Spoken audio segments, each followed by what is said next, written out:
Ranné vstávanie na stredajšiu angličtinu bolo hotovým týraním. Budík každú chvíľu neúnavne otravoval a nakoniec predsa len prerušil môj sladký spánok. Žiadna motivácia. Vedel som, že ma čakalo jednotvárne robenie cvičení z knihy alebo opakovanie trápnych fráz obohratej pásky. Musel som tam ale ísť. Veď som tam tento semester nebol ani raz. Už som sa musel odhodlať. Život na intraku je taký, dalo by sa povedať, na hrane. Neexistuje minulosť alebo budúcnosť. Iba prítomnosť a v tej sa nedie buď absolútne nič, alebo sa deje všetko naraz. Spánok je parádna vec. Škoda, že sa od neho tak ťažko odchádza. Rád si ho vychutnávam do poslednej minúty. Do školy toho netreba brať veľa. Stačí len to najnutnejšie. Raňajky, káva. Takýto luxus si môžu doprieť len tí, ktorí majú pravidelný spánkový režim a nemajú potrebu žiť naplno, aj keď niekedy dlho do noci.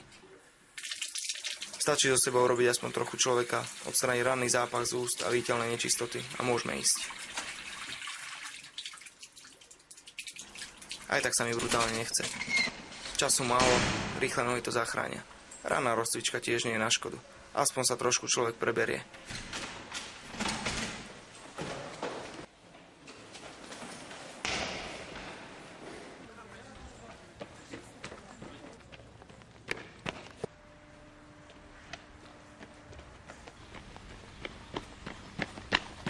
Problém bol ale asi v tom, že mne sa veľmi nechcel.